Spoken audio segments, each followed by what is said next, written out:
விஷ்ணு பிரமா ஜட்ஜி கொட்டாரு பூரா ஆணு பண்ணி கெடுக்கப்பா. இப்போ அவன் தப்பு செஞ்ச பூரா கக்க விட்டு வெளியே எடுக்கிறது யார்ப்பா எடுப்பா? நீங்கள் கொஞ்சம் யோசனை பண்ணி பாருங்கள். கடவுள் தான் எடுக்க முடியும். அப்போ கணக்கு எப்படி போட்டு வச்சுருக்காரு, கணக்கு எப்படி ஏற்றுதாரு? அப்போ தமிழ்நாட்டில் எப்படி கொடியை தூக்கி ஆட்டுதான், டெல்லியில் எப்படி ஆட்டுதான், எப்படி வாசிக்கான்? அப்போ இவனுங்களுக்கு எப்படிப்பா டயத்து வாரி எப்படி போடுவார்? எல்லாம் யோசனை பண்ணி பாருப்பா. ஜட்ஜி கொட்டாரு பூரா ஆணு பெண்ணு கீழே வழக்கறிஞர்கள் கவர்மெண்ட்டுக்கு உள்ள லாயர் பூரா ஓடி போங்கடான்ட்டு மித்த ஏழை எளிய மக்கள் இப்போ கொடியை தூக்கி ஆட்டுதான். கைலாசத்தில் உட்காந்துருக்காரு. அவர் மதுரை வரைக்கும் பார்ப்பார். கொடியை தூக்கி எங்கே உள்ளே வாரான் போகிறான், கொடி எங்கே ஆட்டுதான். மதுரையிலேருந்து கன்னியாகுமரி வரைக்கும் பார்ப்பார். ஏன்னா சென்னை மெட்ராஸிலேருந்து நடித்து பாலாக்கி அம்புட்டு வச்சுருக்கான். அம்புட்டும் பூரா விளையும் பூமியில் பூரா பிளாட் அடித்து ஏரி குளங்களை அடித்து பூரா 2ஆம் நம்பரை தெரிக்க விட்டு எல்லா கெட்டட பில்டிங்களாக போட்டு நச்சு வச்சுருக்கான் அரசியல்வாதி. அவனுக்கு என்ன அறிவு இருக்கும்? இப்போ கிராமங்களில் பண்ணி மேயும், அதுக்கும் அரசியல்வாதிக்கும் அந்த அறிவு இந்த அறிவு ஒன்றா இருக்குது. அப்போ அவன் அழிக்கத்தானே வருவான், மணிடப்பே அவன் அழிக்க வருவான். இது வயிறு பசி அமர்த்தணும், சாப்பிடணும். அந்த சிட்டி கிராமத்துகளில் ஓரத்துக்களை போய் சாப்பிட்டு போவான். அந்த அறிவு இவனுக்கு இருக்குது. அவன் போய் மேலே உட்காந்து ஆட்டினானா என்னப்பா பூமியை அழிக்க உட்காந்துருக்கான். அந்த கிராமங்களில் கழிக்கிறத சாப்பிட்றவன் அரசியல்வாதி, அவனுக்கு என்னப்பா அறிவு இருக்கும்? கோட்டார் நீதிபதி சர்ச்சை ஆணு பெண்ணு கேளப்பா. நீங்கள் சுத்தமாக தூயமாக கடவுளை வணங்கி காலைல உட்காருதிய, இந்த கேஸ் இப்படி நடக்கு, இந்த கேஸ் இப்படி நடக்கு, இவனை தூக்கி உள்ளே போடவா, என்ன ஒன்றும் ஓட மாட்டேங்கன்னு இப்போ நீங்கள் குழப்பத்தில் இருக்கீங்க. எல்லாம் சேர்த்து வைங்க, கவலைப்படாதீங்க. அதுக்கு அவர் போட்டார் நாக்கில் எலுமிச்சம்பழம் கனி. நீதிமன்றத்தில் இப்போ இருக்குதார், எல்லாம் இறுக்கி வராரு. இன்றைக்கி பூரா தமிழ்நாடு பூரா இருக்கிறார்.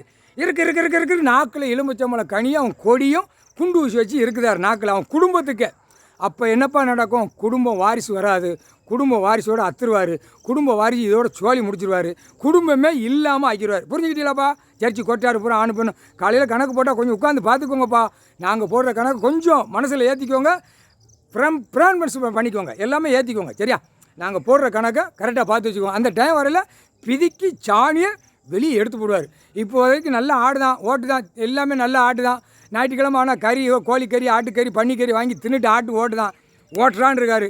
ஆனால் நான் உட்கார்ந்த பிறகு எல்லா பறவைகள் விலங்குகள் பூரா நான் காப்பாற்றணும். அதையும் இப்போ கொஞ்சம் காப்பாற்றி வராரு. காப்பாற்றுதாருப்பா.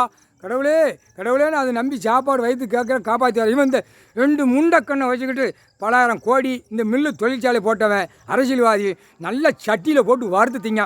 இவனெல்லாம் குண்டிலையும் புடுக்களையும் சூடு வைக்கணும். அந்த பழுக்கு வச்சு குடும்பமே இழுக்கணும்ப்பா அப்படின்ட்டார். பணம் கெட்டுக்கட்டாக இருக்கிறவன் தான் அந்த உயிர் பிள்ளையை வாங்கி தின்னுக்கிட்டே அலைவான். குடும்பமே தின்றா, அவன் பேரம்பேத்தி வரைக்கும் வாங்கி போட்டு அறுத்து தின்றான்னு. அப்போ குடுப்பு எப்படி கொடுக்கணும்? புடுக்களையும் குண்டிலையும் சூடு வச்சு இழுக்கணும். சரியா? முக்கால் சத்தியம் புரிஞ்சுக்கப்பா. கணக்கு போட்டாச்சு.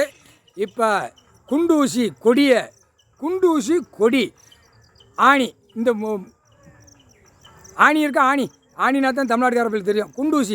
குண்டு ஊசி எலுமிச்சம்பழம் அவன் கொடி நாக்கில் இருக்குதாரு. நேற்று மாலை பொழுதில் ராஜபாளையம் தெக்குப்பாளையம் கொடியை தூக்கி ஆட்டி வந்தான். இறுக்கி ஒரு இருத்து கண்ணில் மூஞ்சில் இருத்திட்டார். அவன் குடும்பம் இப்போ குளப்படியில் விடுவார். குடும்பமே குளப்படியில் விடுவார். சென்னை மெட்ராஸில் குளப்படியில் விட்டு அவன் நாங்கள் கணக்கு போட கொட்டு மேலே அடித்து கணச்சிக்கிட்டே இருக்கான். கணக்காதடா, விட்ட கணக்கு தப்பாதுடா.